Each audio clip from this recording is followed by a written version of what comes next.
여러분들 우리 인사합니다. 할렐루야 샬롬하고 인사합니다. 할렐루야 샬롬 샬롬 샬롬 샬롬 샬롬 샬롬. 하나님 사랑합니다. 여러분 저 안에서 사랑합니다.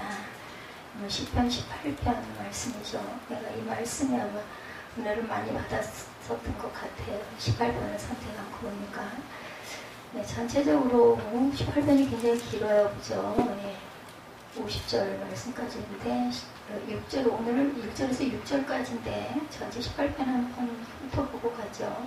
그 성전에서 내 소리를 들으시며 우리 지금도 찬양했어요. 그죠? 솔로몬의 성전 봉헌기도 유명하죠. 예, 열왕기상 8장 29절에서 45절에 보면 주께서 전에 말씀하시기를 내 이름이 거기 있으리라 하신 곳이 성전을 향하여 주의 눈이 주야로 보시오며 주의 종이 그곳을 향하여 비는 기도를 들으시옵소서. 이렇게 솔로몬이 기도했어요. 그죠? 비는 기도를 항상 하나님께서 우리 중심을 보시고 들으신 줄 믿습니다. 역대 6장 19절에서 42절에도 나의 하나님 야훼여 주의 종의 기도와 간구를 돌아보시며 주의 종이 주 앞에서 부르짖는 것과 비는 기도를 들으시옵소서. 주께서 전에 말씀하시기를 내 이름을 거기에 두리라 하신 곳 이 성전을 향하여 주의 눈이 주야로 보시오며 종이 이곳을 향하여 비는 기도를 들으시옵소서.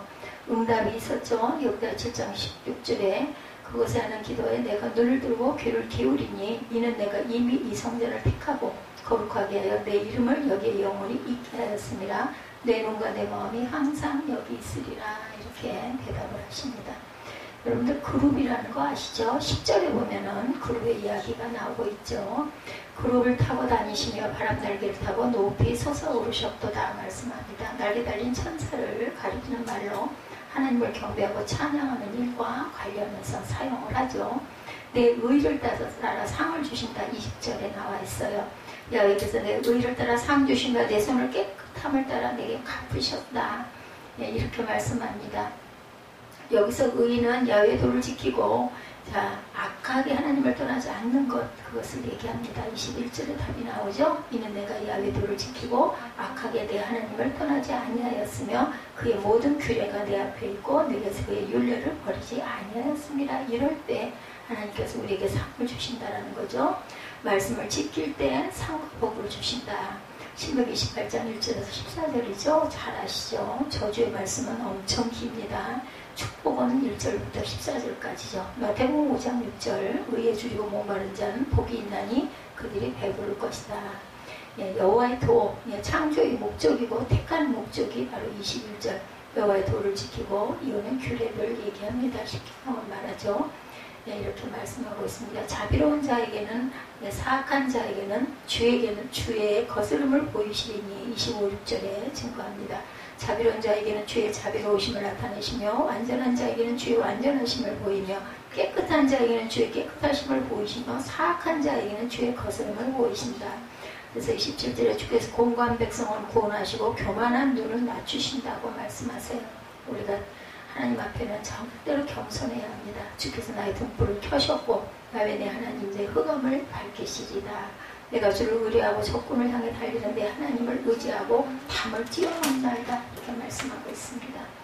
예, 이솝 우화에 이런 이야기가 있어요. 여러분도 들어보신 분도 계실 것 같아요.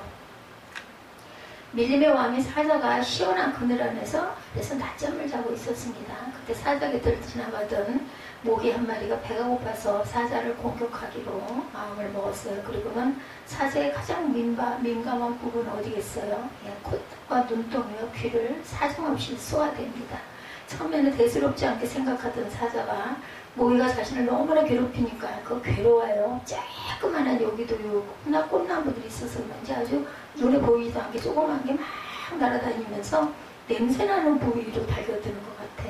입이나 뭐 코나 이런 데로 와가지고 그 굉장히 따갑더라고요. 보니까 잘 보이지도 않아. 너무 빠르기도 하고. 그래서 저는 이 사자의 마음을 이해할 것 같아요. 화가 나서 모기에게 고래고래 소리를 지릅니다. 밀림에서 난다긴다는 다른 동물들은 사자가 큰 소리를 내면 모두 두려워 도망가는데 모기는 도망을 가지 않고 오히려 사자에게 더 놀려대고 괴롭히는 거예요. 이봐 사자야, 내가 아무리 강하다고 해도 나는 너를 조금도 무서워하지 않아. 내가 발톱으로 핥히고 이빨로 물어 뜯는다 해도 이런 보호와 구원의 하나님, 네, 이런 것들을. 그런다 해도 나는 아무것도 겁이 없나 이렇게 얘기를 했다라는 거죠. 우리가 각자의 삶의 분량만큼 항상 하나님께서 베풀어 주신 구원을 우리가 항상 찬양해야 된다는 것. 두려움을 비워야 합니다. 아까 우리 유집사님 두려워하지 말고 겁내지 말자 이렇게 얘기하는데, 이 모기가 사자를 보고 감히 이렇게 물어뜯는다 해도 나는 겁낼 거 없어 두려울 거 없어 하는 이런 마음, 이렇게 우리를 물어뜯고 달겨드는 거는 뭐예요? 사단이죠. 제가 참 많이 믿음이 부족하구나 하는 생각을 많이 합니다. 하루가 가는 게 너무나 아쉽기도 하고 가긴 가야 되는데 이런 마음이 있더라고요. 보니 믿음이 연약해서 그렇죠. 하나님을 기쁘시게 우리가 그럴수록 더 찬송하고 구원의 하나님을 높여야 할 줄 믿습니다. 구원의 하나님, 시편 27편 1절입니다. 야훼는 나의 빛이요 나의 구원이시니 내가 누구를 두려워하려. 아까 찬양이 나오죠. 야훼는 나의 반석이시오. 야훼는 내 생명의 능력이시니 내가 누구를 무서워하리요. 이게 바로 27편 말씀이죠. 의인의 구원은 야훼께 있습니다. 시편 37편 39절에 의인들의 구원은 야훼께로부터 오나니 그는 환난 날에 그들의 요새시로다. 아멘. 하나님의 구원을 우리는 기뻐해야 합니다. 그렇기 때문에 시편 25편 9절에 온유한 자를 정의로 지도하시며 온유한 자에게는 그의 도를 가르치시리라. 4절에 보니까 사망의 줄이 나를 얽히고 불의의 창수가 나를 두렵게 하였으며, 아까 찬양 우리 했죠. 수월의 줄이 나를 두고 사망의 올무가 내게 이르렀도다 이렇게 고백하고 있습니다. 보호와 구원의 하나님을 노래하고 찬송을 시작한 다윗은 이제 하나님께서 자신을 구원한 역사에 대해서 묘사하죠. 이게 간증이에요. 간증. 요즘으로 얘기하면 다윗은 자신이 당한 극심한 환난에 대해 말하기를 사망의 줄이요 불의의 창수 음부의 줄 사망의 올무다 이렇게 묘사합니다. 이러한 반복적인 대고법을 요약하는 것은 갑작스럽게 임하는 죽음의 위협이었다 이렇게 얘기하죠. 참으로 다윗의 생애야말로 죽음의 위협을 정말 연속적으로 길게도 끈질기게도 많이 느꼈어요. 그렇지만 다윗은 그러한 고통에 대해 하나님께 부르짖었다라고 얘기하죠. 6절에 내가 환난 중에 야훼께 아뢰며 나의 하나님께 부르짖었더니 그가 내 성전에서 내 소리를 들으셨으며 이렇게 고백합니다. 그리고 또한 8절에 이에 땅에 진동하고 산들에 터득 요동하였으니 그의 진노로 말미암아 미루다. 그의 코에서 연기가 오르고 입에서 불이 나와 사르며 그 불에 숯이 피었도다. 오죽이나 불이 무서웠으면 숯이 피어 일어났을까요? 그가 또 하늘을 들이우고 강림하시니 그의 발 아래는 모두 캄캄하도다 이렇게도 고백을 합니다. 그렇게 해서 다윗은 하나님으로부터 구원을 얻었다.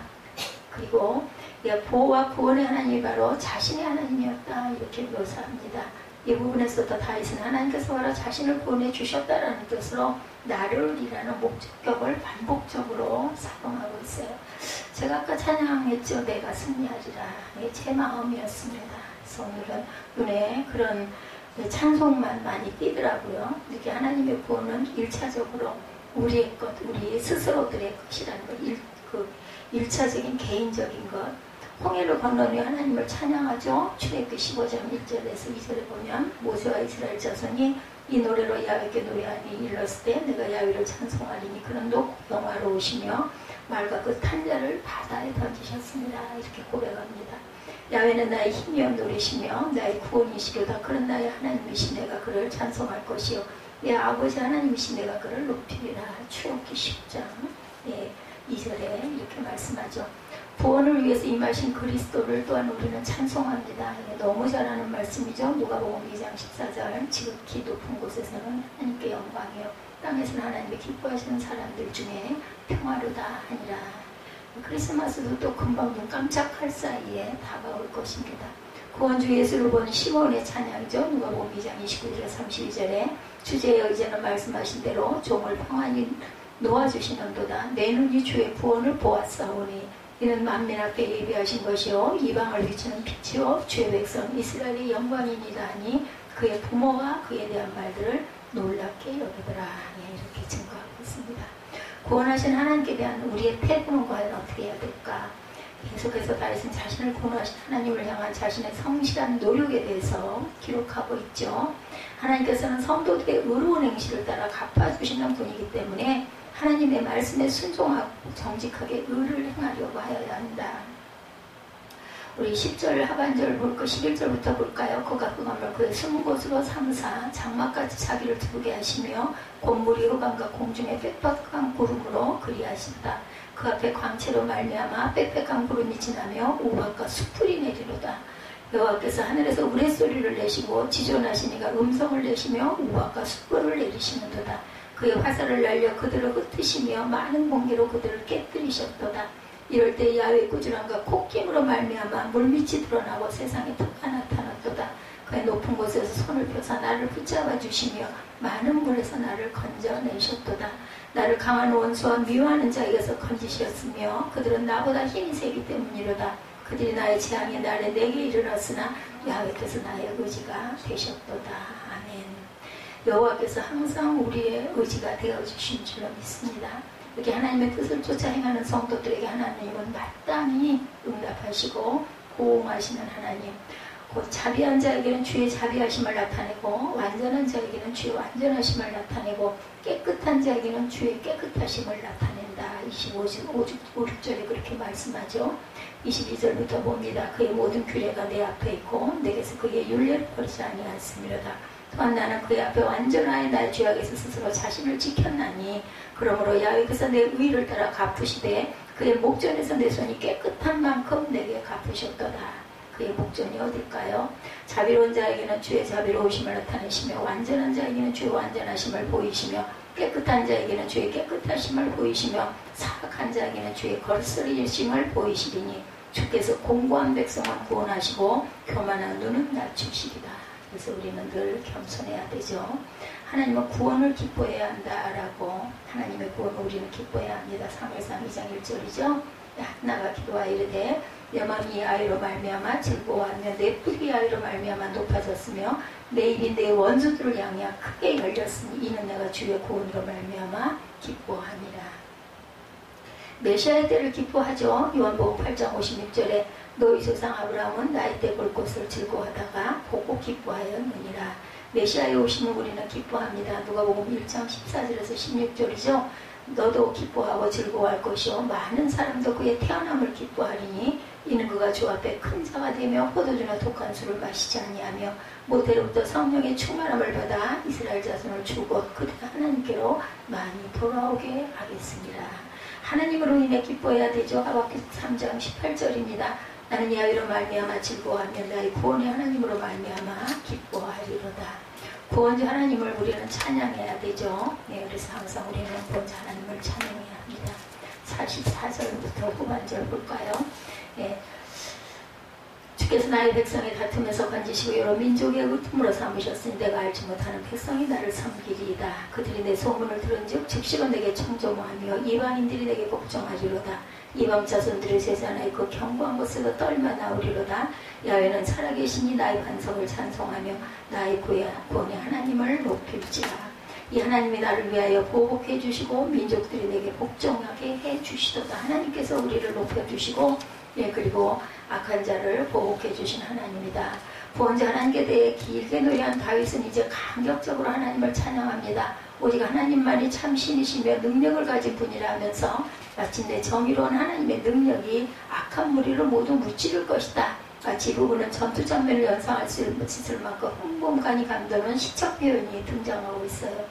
37절에서 46절 부분 히브리어 동사들이 모두 미완료 시제로 되어 있어서 현재에서 미래까지 계속되는 일과 미래에 되어질 일을 묘사합니다. 특히 이 일은 다윗이 묘사하는 하나님의 구원이 단순히 다윗 때만이 아니라 오늘날까지 저와 여러분에게도 악한 세력에 대한 하나님의 승리를 알려주고 계시죠. 이 부분은 다윗이 예언적으로 기록한 부분이라고 할 수 있죠. 그래서 미래형을 썼다. 미완료형을 썼습니다. 예수 그리스도의 죽으심과 부활 때 결정적인 사단과의 전투에서 승리한 이후에 오늘날에도 사단에 대한 하나님의 승리는 진행 중이고 결정적으로 주님께서 재림하실 때 완결될 것입니다. 하늘나라에서 영원한 찬송 계시록 5장 11절입니다. 내가 또 보고 들음에 보좌와 생물들과 장로들을 둘러선 많은 천사의 음성이 있으니 그 수가 만만이여 천천이라 큰 음성으로 이르되 죽임을 당하신 어린 양은 능력과 부와 지혜와 힘과 존귀와 영광과 찬송을 받으시기에 합당하도다 하였더라. 하나님을 찬송할 이유가 우리는 너무나 많죠. 베드로전서 2장 9절 너무 잘 아는 말씀이죠. 너희는 택하신 족속이요 왕같은 제사장들이요 거룩한 나라요 그의 소유가 된 백성이니 이는 너희를 어두운 데서 불러내어 그의 기이한 빛에 들어가기 심히 아름다운 덕을 선포하게 하려 하심이라. 너희가 전에는 백성이 아니더니 이제는 하나님의 백성이요 전에는 긍휼을 얻지 못하더니 이제는 긍휼을 얻은 자니라. 하나님의 종들은 하나님을 늘 찬송해야 합니다. 계시록 19장 5절에 보좌에서 내 음성이 나서 이르시되 하나님의 종들고 그를 경유하는 너희들아 작은 자나 큰 자나 다 우리 하나님께 찬송하라 하더라. 아멘. 열방 중에 찬송 받으실 하나님이십니다. 열방 중에 찬송 받으실 하나님. 예, 우리 50절 49절에서 50절이죠. 야훼의 이름으로 내가 이방 나라들 중에서 주께 감사하며 주의 이름을 찬송하리이다. 야훼께서 그 왕에게 큰 구원을 주시며 기름 부음 받은 자에게 인자를 베푸시며 영원토록 다윗과 후손에게로다. 저와 여러분들에게입니다.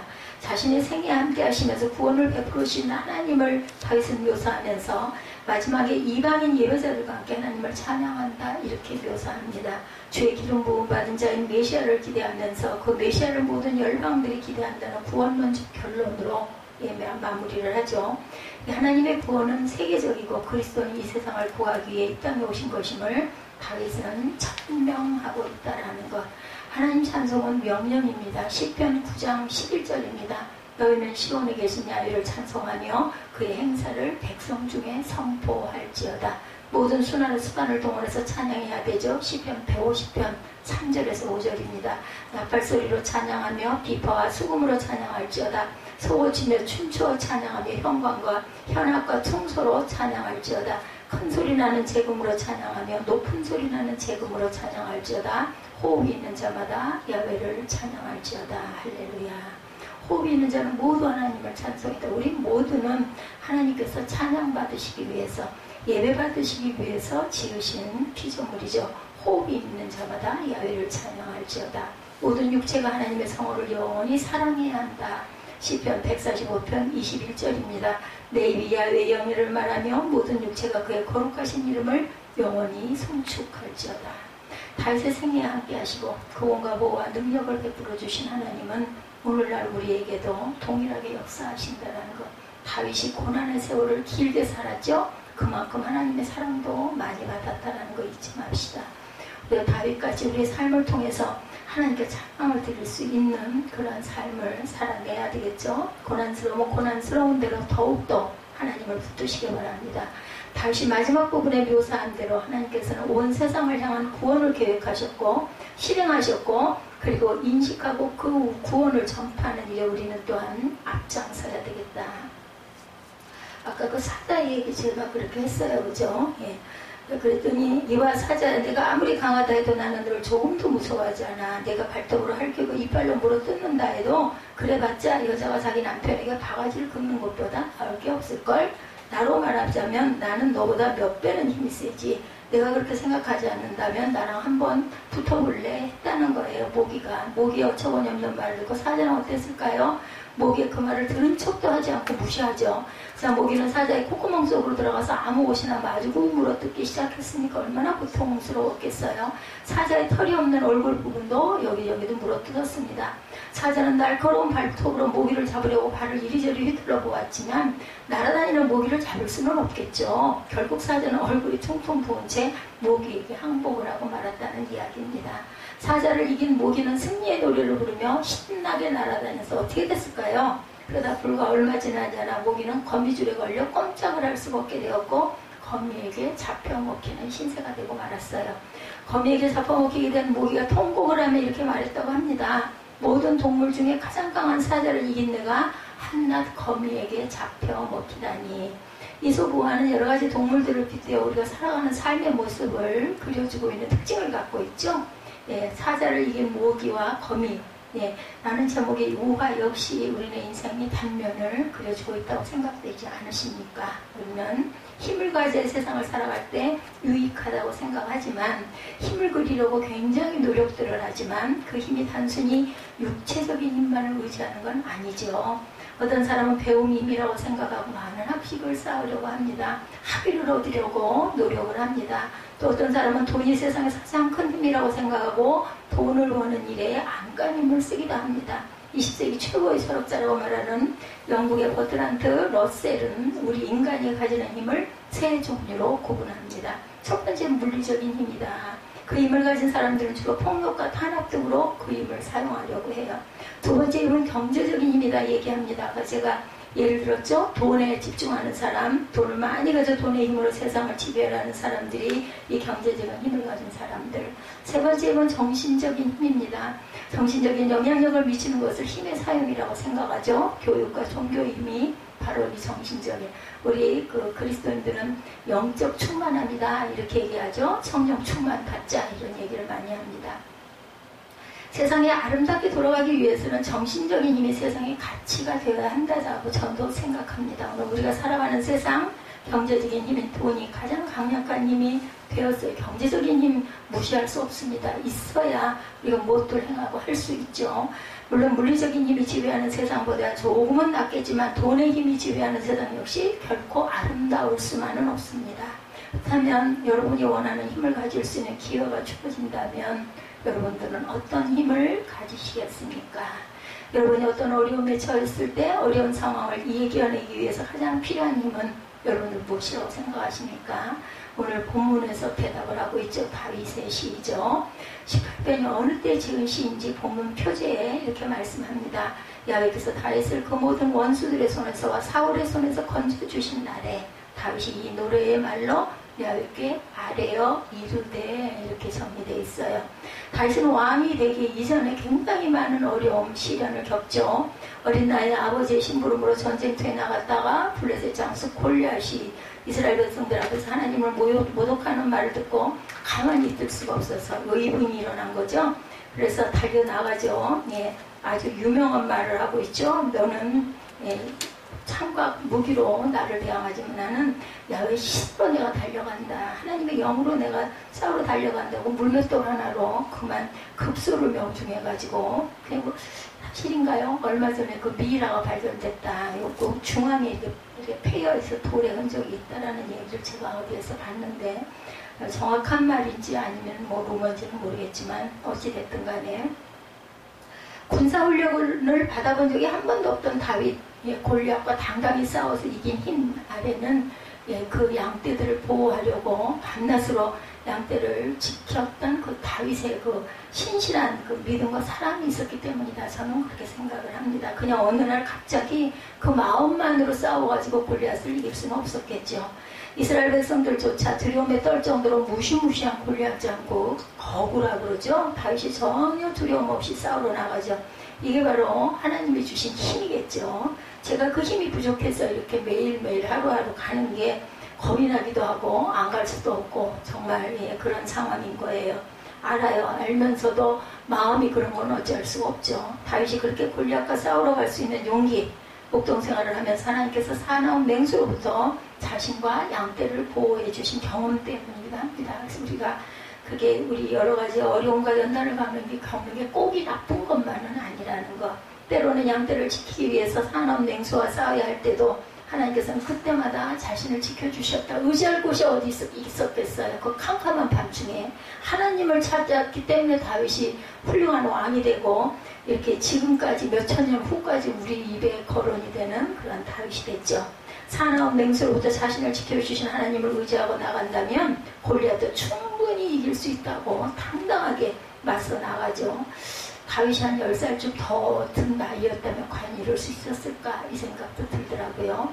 그리고 그의 믿음대로 하나님의 도우심으로 다윗은 골리앗을 쓰러뜨리고 맙니다. 골리앗을 쓰러뜨림으로 인해서 이스라엘 전쟁에서 승리를 거두게 한 다윗은 이스라엘 백성들에게 인기를 얻다 보니 또 쫓겨낸 신세가 되죠. 사울이 죽인 사람은 천천인데 다윗이 죽인 사람은 만만이라고 백성들이 노래를 부르는 바람에 그만 사울의 마음에 질투가 일어나가지고 10수년을 죽이려고 쫓아다니죠. 더구나 다윗을 왕궁에 불러서 가까이서 지켜보니까 모든 일을 너무나 지혜롭게 잘 처리하고 또 이렇게 용모도 준수했다고 하죠. 그리고 다윗은 아주 지금 이 시대로 보면 대단한 음악가였던 걸로 저는 생각이 됩니다. 다윗의 삶을 보니 하나님의 영이 다윗과 함께 하는 것도 눈에 보였다라는 거예요. 그것을 보자 사울왕의 마음에 두려움이 생기고 미움이 생기고 어떻게든지 얘를 죽여 없애야만 내가 행세를 하겠다. 사단이 마음에 들어온 거죠. 죽음을 타고 있는 다윗에게 창을 던져서 죽이려고 하죠. 한두 번이 아니었어요. 심지어는 다윗을 자신의 사위로 삼아놓고도 마음이 놓이지를 않아서 계속 기회 있을 때마다 다윗을 죽이려고 합니다. 사울왕이 자신을 죽이려 해서 다윗은 늘 도망을 다녀야 했어요. 어느 때에는 다윗을 잡기 위해서 군사 3,000명을 보내기도 하고 자신이 직접 군사를 이끌고 다윗이 있는 곳을 찾아가 다윗을 죽이려고도 합니다. 다윗을 죽이기 위해서 사울이 한 일은 정말 끔찍할 정도. 잠을 잘 수는 있었을까요? 저 같으면 잠을 못 잤을 것 같은데 다윗이 사울을 피해 도망다니다가 노비라는 마을에 들어가서 제사장에게 도움을 받은 적도 있죠. 노비라는 마을의 제사장들이 다윗을 도와주는 것을 안 사울은 그 성읍에 사는 제사장뿐 아니라 성읍의 주민들까지 모두 다 죽여버렸다라는 기록이 역사에 남아 있습니다. 어떻게 보면 다윗을 죽이려 하는 사울왕의 모습은 믿지도 아니의 수준 광인이 돼버린 거죠. 그러니 뭐 사울의 삶은 또 어땠겠습니까? 사람을 죽이려고 하니 무슨 평강이 있었겠어요. 그죠? 다윗을 죽이기 위해서 혈안되어 있다는 말로는 그 행동을 다 이해할 수가 없을 정도로 사울왕을 피해 도망자로 살아야 한다는 것은 정말 힘든 일이었죠. 자신을 죽이려 한 사람은 왕이에요. 왕은 엄청난 권력을 가진 사람이죠. 힘을 가진 사람인데 거기에 비해 자신은 정말 나약하고 힘없는 존재.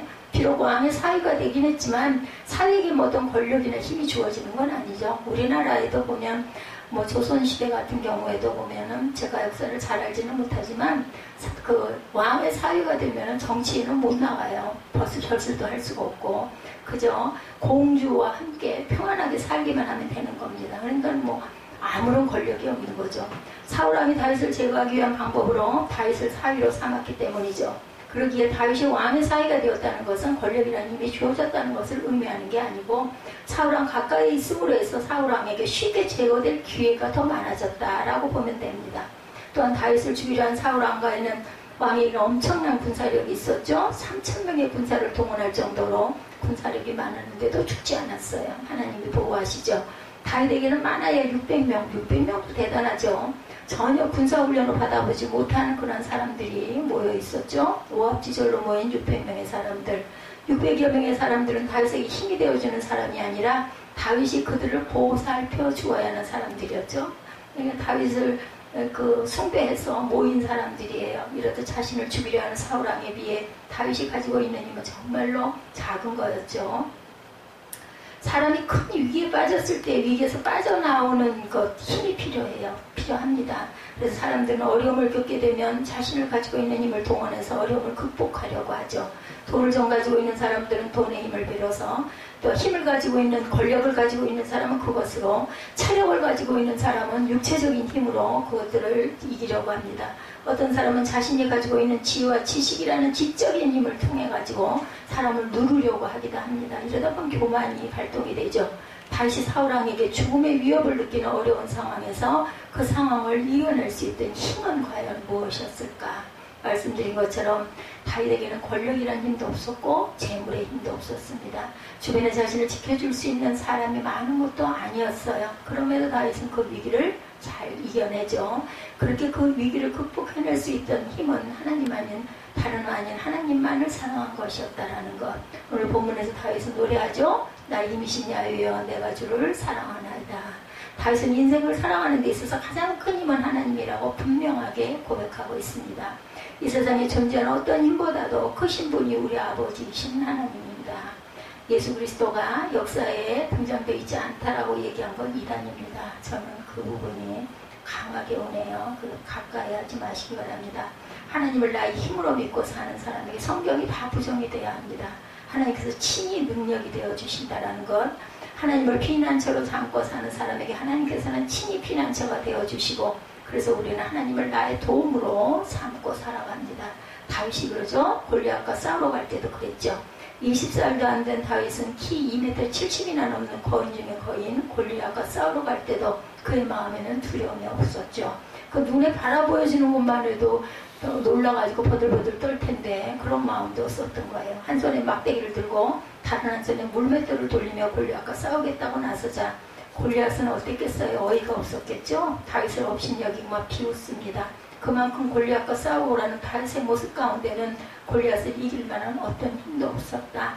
이렇게 교만했기 때문에 죽었을 거고 골리앗 같은 장수가 한치 앞을 모르는 겁니다. 누구도 마찬가지입니다. 사울왕은 어린 다윗이 골리앗과 싸우러 가겠다 하자 말렸죠. 처음에는 뭐 이때는 미워하는 마음이 없었으니까 다윗이 대답하죠. 야훼께서 나를 사자의 발톱과 곰의 발톱에서 건져내셨은즉 나를 이 블레셋 사람의 손에서도 건져내시리다. 이렇게 대답하죠. 사무엘상 17장 37절입니다.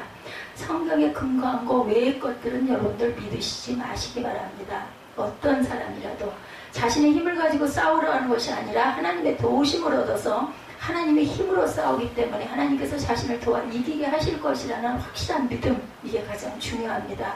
그런 다윗의 말을 듣고 사울도 더 이상 다윗을 말릴 수가 없었죠. 그래서 가라고 허락하죠. 하나님의 도우심을 힘입어 간다는데 더 이상 가지 말라고 말릴 방법이 없었고 그때로서는 또 다른 어떤 방법도 없었어요. 우리가 세상을 살면서 세상이라는 골리앗과 같은 거대한 세력 앞에서 세상에 굴복하지 않고 승리자로 살아갈 수 있는 방법 오직 하나님 한 분이죠. 하나님을 힘을 의지해서 살아가야 되고 오늘 우리가 사는 세상에는 골리앗이 가진 것 같은 엄청난 힘이 그 안에 있습니다. 우리의 힘으로는 도저히 이길 수 없는 힘이 세상 속에 있죠. 그런 막강한 힘을 가진 세상을 이길 수 있는 힘은 결코 우리에게는 있지 않다라는 것. 우리가 세상적으로 아무리 많은 힘을 가졌다 하더라도 세상에 가진 것만큼 가지진 못했기 때문이고 우리 가운데 체력이라는 육체적인 힘을 가졌다고 자부할 수 있는 사람이라 하더라도 세상에는 우리보다 체력적으로 강한 사람들은 얼마든지 많습니다. 우리가 돈이라는 재력을 가졌다 하더라도 우리보다 많은 돈을 가진 사람들은 하늘의 별만큼 제가 어디서 보니까 그러더라고요. 당신이 이쁘게 생겨가지고 내가 당신한테 호감을 가진다는 생각은 절대로 하지 말아라. 세상에는 하늘의 별만큼 당신보다 아름다운 여인이 얼마든지 많다라는 그 구절을 들으면서 제가 웃었어요. 맞아요. 생긴 게 어떤 면으로는 처음에 사람을 만날 때 눈에 보이는 부분이 있긴 하지만 그 얼굴 모습이 중요한 게 아니죠. 그 안에 들어있는, 이 안에 내재되어 있는 여러 가지의 그 매력들이 그 사람을 붙들어 놓는 거죠. 권력이라는 힘도 마찬가지입니다. 지식의 힘도 그렇죠. 우리보다 권력이나 지식을 많이 가진 세상에 사람들이 너무나 많다라는 것. 우리의 힘이 되어주신 하나님을 의지하고 나가는 것만이 우리가 살 길이라는 것. 다윗이 하나님을 도움을 삼아 하나님의 힘으로 어려움을 이겨냈던 모습을 우리는 성경을 통해서 너무너무 여러 군데 많이 증거하고 있죠.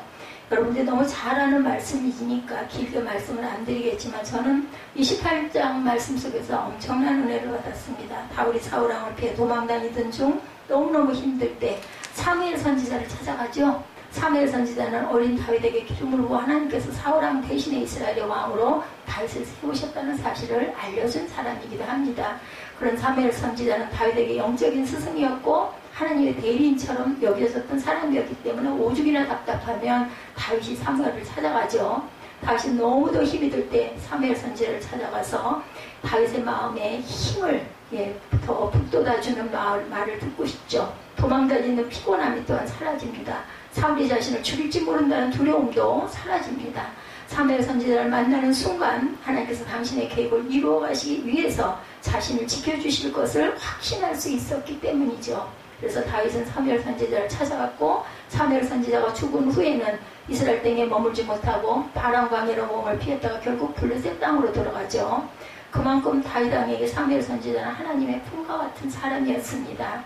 비단 사무엘 선지자만 그런 것은 아니죠. 다윗은 도망다니던 중에 제사장 아히멜렉을 찾아가기도 합니다. 아히멜렉을 통해서 또한 도움을 받고 용기를 얻습니다. 그래서 우리는 내가 혼자 서서 살아가기는 정말 어렵죠. 주변에 믿음의 사람들과 하나 되고 같이 의지하고 같이 중보하고 같이 마음을 모을 줄 알아야 된다는 것. 교회는 더군다나 말할 것도 없죠. 선지자나 제사장을 통해서 하나님께서 자신을 도우시고 자신을 버리지 않는다는 사실을 다윗은 새삼 제삼 깨닫습니다.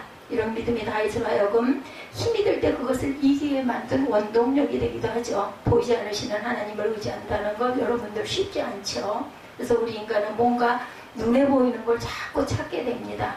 다윗은 그럼에도 불구하고 세상적으로 힘이 되어주는 뭔가를 바라보거나 찾아가는 것이 아니라 하나님의 품을, 그리고 하나님의 품에 그러한 선지자들이나 그러한 기름 부음 받은 자들을 찾아가죠.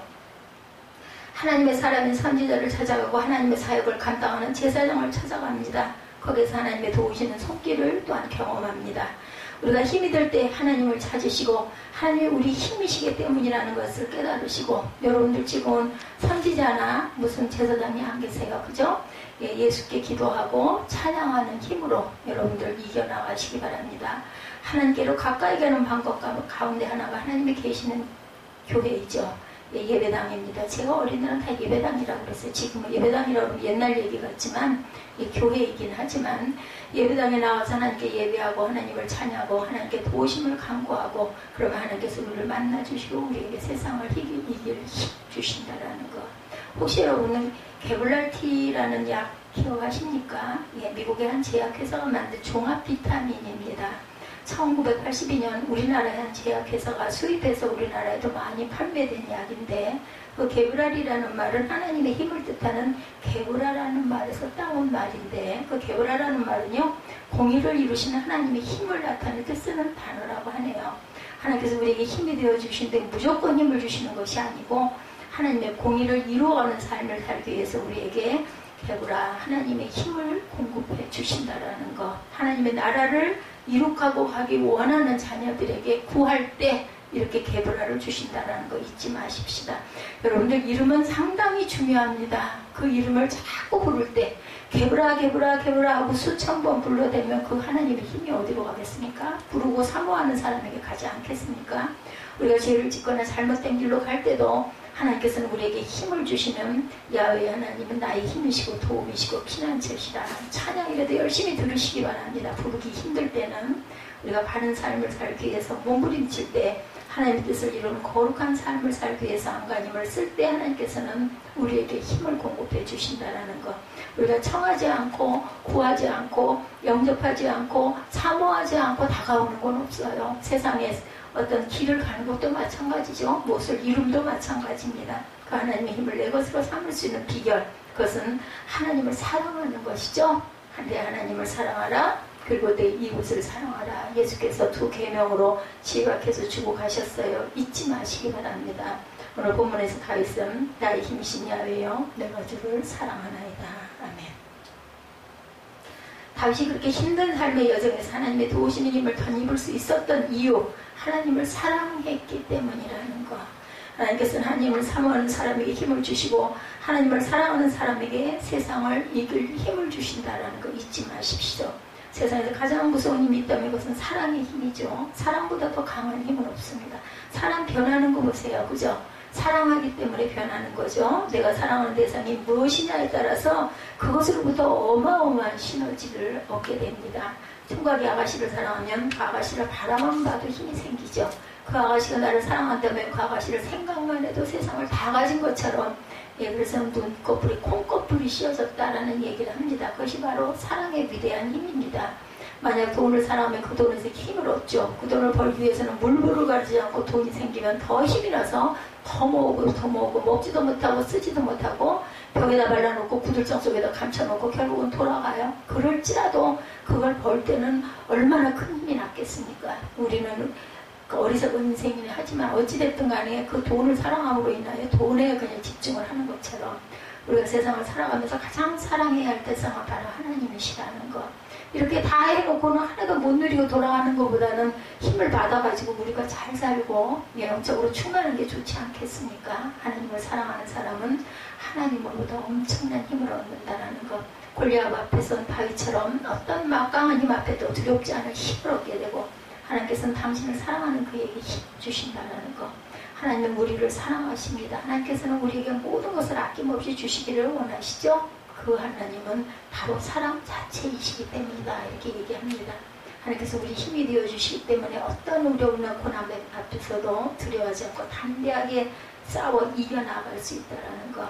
여러분들 혹시 내 힘으로 견뎌낼 수 있다라는 생각을 하시는 게 계십니까? 그런 게 없습니다. 하나님은 사랑하시고 하나님께서는 당신을 사랑하는 사람에게 힘이 되어주셔서 그 어려움을 능히 이기게 하신다는 것.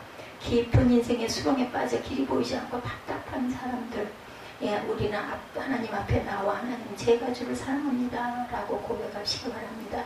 우리의 도움이 되시고 우리의 힘이 되시고 우리를 그 깊은 수렁에서 벗어나게 해주시죠. 삶을 기쁘고 행복하게 살기를 원한다면 우리의 힘이 되어주신 하나님을 더욱더 깊이 사모하시기 바랍니다. 내 구주 예수를 더욱 사랑 엎드려 비는 말 그것일세. 우리 찬송가 아시죠? 나의 힘이신 야훼여 내가 주를 사랑하나이다. 이 고백이 오늘 9월 첫 주 성찬 주일에 저와 여러분의 고백이 되시기를 주의 이름으로 축복합니다.